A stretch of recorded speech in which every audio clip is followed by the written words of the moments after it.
Hi hello welcome back to simply recipes. Today recipe గుత్తి కాకరకాయ curry అండి.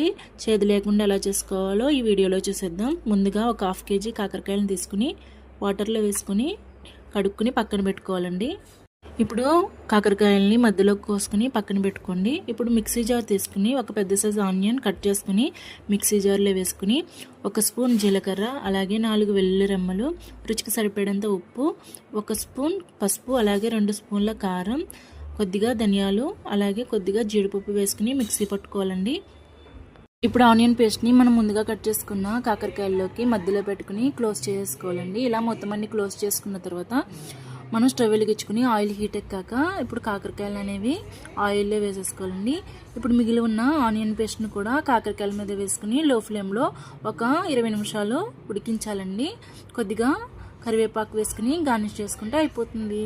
చేదు లేకుండా కాకరకాయ కర్రీ రెడీ.